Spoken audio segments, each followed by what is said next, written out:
Good morning. I know you're out there because I can hear you. I can't see you very well.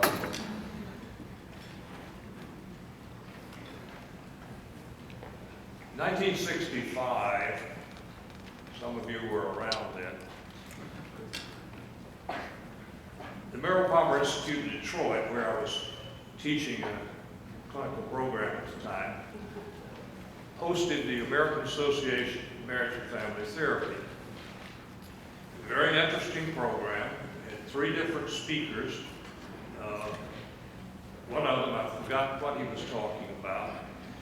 The other one talked about behavioral approaches to dealing with couples or with families. And then the last speaker, the last presenter, was a larger-than-life person who got a family up on the stage and proceeded to conduct a very dynamic and dramatic interview with them. That person was, of course, Virginia Satir, the only female among the large founders and early people in the family therapy field. Virginia Satir lived for 23 years after that. And often when a founder of a particular school, whether in clinical areas and others, leaves, their work becomes a matter of history, a matter of the past. Now, that has not been the picture with Satire Model. And in my judgment, I think the major heir of Virginia Satir and her work is a man who's going to be speaking to us this morning, presenting. And by the way, when he finishes, please remain seated for just a few minutes after that. John Banmen is an internationally known author, therapist, educator, author, former professor, etc. You will find a fairly long bio on the website if you need more. Just want to say 1 or 2 things about John, whom I've known for more than 30 years. John spends about half his time in the Orient now. He probably has trained more people in the Satire Model than all the rest of the other people working in that field. It's a rough estimate, but he literally has trained and continues to train thousands of people in the Orient. Where, according to an article that I read recently, he's known as the Master. And that is a wonderful, wonderful tribute to him and his work. John is a scholar, a gentleman, and the only person I know who has his face on a stamp. His happens to be in China, so you probably have not seen it. But John Banmen.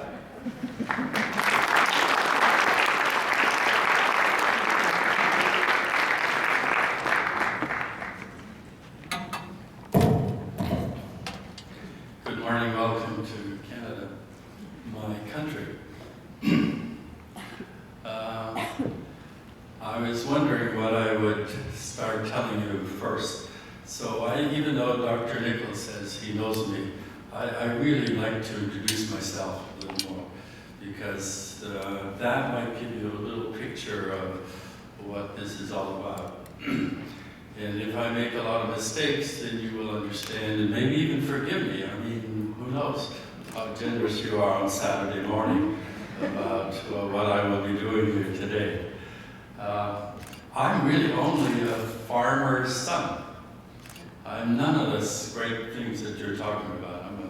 Grew up in many countries and finally ended up in Canada, and English became my 5th language. So if some of you are struggling with 2 or 3 languages, then maybe you can accept the fact that English is my 5th one. And some of you might be curious what the other 4 are, but I'll keep it to myself. But I did grow up in the Ukraine, and came from the Ukraine and went to Poland, and from Poland to Germany, from Germany to Canada. And I've been here, I would say ever since, but my wife doesn't believe that. She thinks I'm living in the Orient.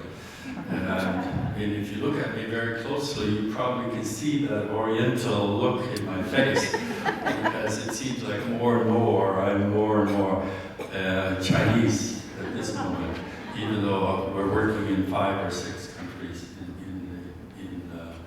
in Asia at the moment. So I thought maybe if Bill is talking about Satir, we're going to do a few Satir things, right? Because how can you go to a lecture on Virginia Satir without doing any Satir things? So I will have you do something. In China, I say we go to a workshop. You work and I shop. In the conference here, I'm talking, but you're going to do the work. So would you all stand up, and then I'm going to tell you what you're going to do.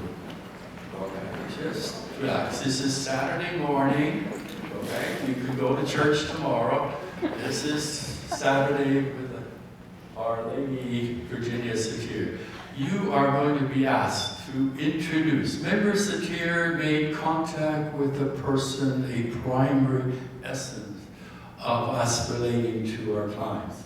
So I would like you to make contact with 3 people around about you. And I'm not going to tell you how to make contact. Just would you turn around, look, check around, and make some contact of who you are.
Some of you might remember, or if not, let me tell you that very often Satir would start her workshop with a centering exercise.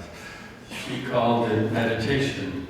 If you're interested, there's a book called Satir Meditation up there in the bookstore. She would do that. So I would like to do, in her honor, to do the same. So I will ask you now to find a very comfortable place on your chair. Imagine you have a comfortable chair. Difficult. your eyes and just go what we call inside. Inside is where your spirit is, where your life energy is. Before you go there too far, maybe you could notice your breathing so that you connect with yourself through your breathing. Don't have to change it, just be aware of it. And as soon as you are aware, you are in your present. So maybe you can just be aware. Now we're going to talk about life energy. Many people, usually about half of my audience, can go inside and connect with their selves. The I am that Martin Buber talked about. And maybe you can do that today, where there's peace, or there's calmness, where there's you. And with an audience like this, I would like to experiment with a little invitation that you might listen to your own silence. We always listen to our talk. How about silence? The silence between a heartbeat. You all have heartbeats. Can you listen to the silence of your heartbeat? Or if you're a musician, can you listen to the silence between notes?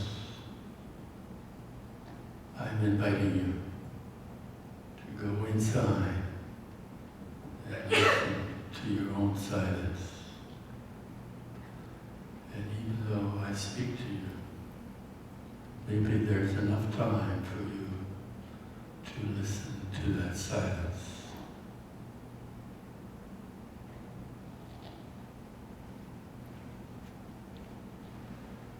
Just give yourself a few seconds to see if you can be with us in your own silence.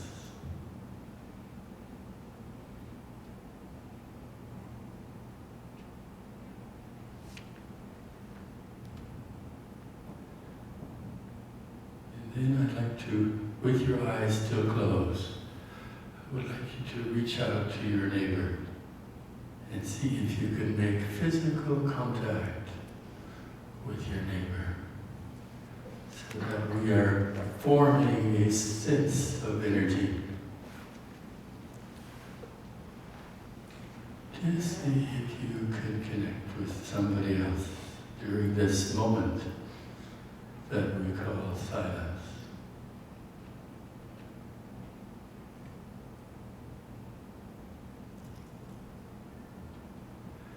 And maybe we can practice something that many people practice in the Orient. And the word is namaste. I see the God in you. And maybe you can convey that through your hands to your neighbor.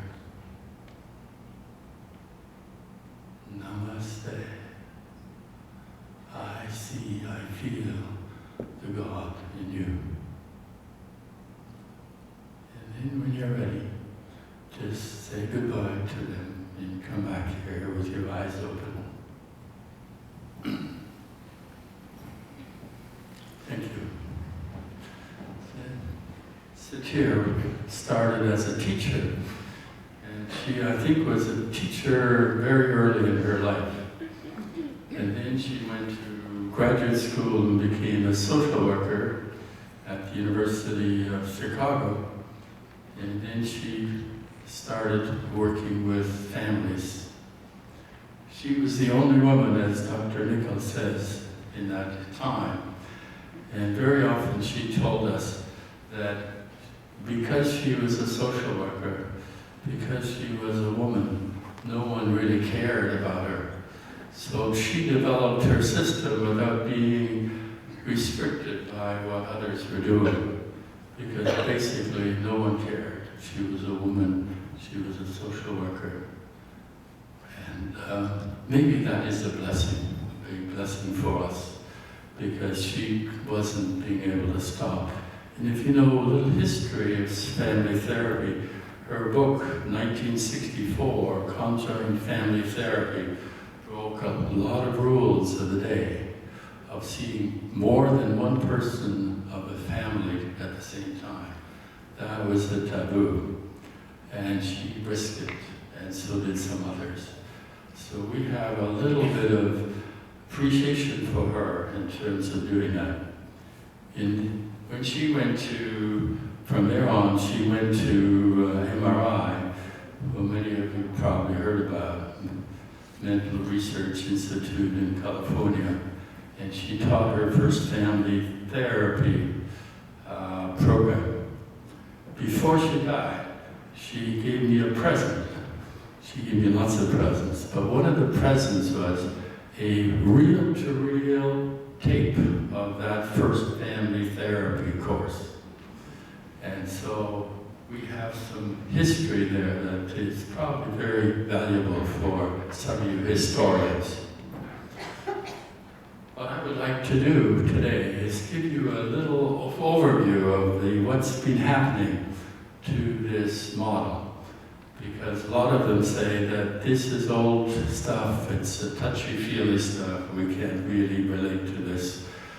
And so maybe today I can give you a different picture than there is out in the public.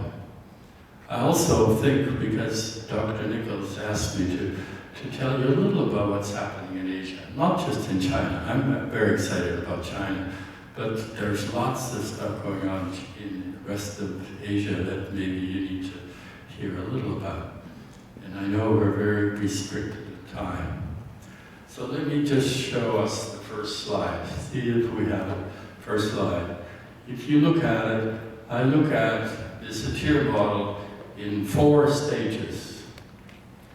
And so I will make a few comments about it, and then I will go into it. So stage is like a step, and my colleague here has showed you the steps. So let's look at step 1, stage 1, communication stage. When she was an MRI, there was Jeffrey Bateson and Don Jackson, and they were doing all kinds of research on communication. And she became very interested in the communication aspect. During that time, she also developed some of her so-called stances, but I want to leave that till later because we took a lot of this stuff and we built on it, aspect of it. So the second stage, so that was the MRI time. In the second stage, she went to Esalen. Imagine her going to Esalen. Some of you heard about this terrible place where Prince Pearls would be working with. You might not know that Virginia Satir hired Prince Pearls because she was the director of research, training at the time. She hired Pearls to stay there and do his Gestalt development over there. During that time, the human potential movement was very strong, and she came on with this idea that we have to look at the positive resources, the human validation problem. Not the pathology, but the human development potential that is there. So the second phase is very often called human validation model. And then after she left and went on her own and started teaching all over the world as an ambassador for the family, there became more and more emphasis on change therapy. Because we didn't want to do behavioral stuff, we didn't want to just deal with feelings, we wanted to bring about some change. And I'll try to tell you a little about how that's working, how change is taking place, because an interpsychic component bringing about change at the various levels of the being. And then finally, at this moment, we're very busy looking at the 4th stage called transformational change. If you look at human validation stage, it was positive psychology. There's a book up in the bookstore where you all probably know the father of positive psychology. He's written some very interesting book. In this book, Satir is referred to as the grandmother of positive psychology, because she had this idea of really working on it at a very positive level. And at this transformational change, we could maybe call her the energy psychology, because she's working with, or the Satire Model is working with the energy of the person, so that we can transform energy into a positive directional aspect of it. So we're looking at, when I hear people talk about, oh, I heard about Satire Model, I very often want to know at what stage are they talking about when they're talking about the Satire Model. Because if you're really in tune with what is happening right now, you would be talking about how to transform life energy. And I will try to look at that in some detail. What have we got next? Okay, go ahead. Beliefs. So just to give you a couple of ideas of what beliefs are about. Beliefs are the foundations in which we look at. So human beings are a unique manifestation of the same universal life force. Now that might just sound very trite, but just stay with it for a minute. We are unique manifestations of the same universal life force. So if we are unique and at the same time we are the same, we have a little paradox to work on. And maybe you can conceptualize the paradox of being unique manifestation. So we're all different and we're all the same. And so when you're doing couples therapy, you know that there's a lot of material, a lot of experience that is the same, that you don't have to start from the beginning, from zero. You already know a lot about them. And so of course that then makes follow the next one. Human processes are universal. And one of the aspects is that we're talking about people are basically good by nature, by innately. That might just rub you the wrong way, but just take a look at it. We are by nature basically good. We're not the condemned sinner that is born without any say in it. We are by nature innately basically good. And people have the internal resources they need in order to survive. And so sometimes it's our job in therapy to access those resources so that people can really manage their own life. Okay. This was one of my big learnings at the beginning. The problem is not the problem. So if the problem is not the problem, what is? So we want to take a look at it. So if you learn one thing, I would hope, if we make a list of you taking away 5 things that you want to consider, let's take this one first. The problem is not the problem. So an example would be, what you have heard lately is about conflict resolution. Well, how about conflict being the solution? Can you look at that for a minute? I tried this out yesterday evening, saying that the conflict is the solution. It's not a problem, it is a solution. So if conflict is a solution, we better find out what is the problem. Because conflict is a dysfunctional solution to something else. Okay, so now we have conflicts. I want to show you what that looks like. I want to have can I have a volunteer? I'll do it like Satir would sometimes do, that Dr. Nichols said. Can a male volunteer come up here? No male. Okay. Are you a male? No, you're not. Okay, come here. Tutor. Come up here. Okay. Okay. I know Tutor is a graduate student at Trinity University, and This lady is from China, Beijing. She is here for the conference to see you, and I will talk about her later. So this is a good thing. I would like you, even though you're very good, I would like you to blame her, and then would you blame back? Okay? Remember that's a stance, right? Okay. Okay. Okay. So this is conflict, right? So now people come to you for marriage counseling and they say, maybe we should get a divorce because we are fighting. We're always fighting. We are in conflict all the time. And what are you saying in your head? There's lots of energy there. There's lots of caring there. Can you hear the caring part? Can you show me the caring part? Can you show me the caring part? Can you hear the caring part of this couple? Or do you hear the conflict? Okay? So I want you, the real problem is that their yearnings aren't being met. Nothing to do with conflict. Conflict is a resolution that doesn't work.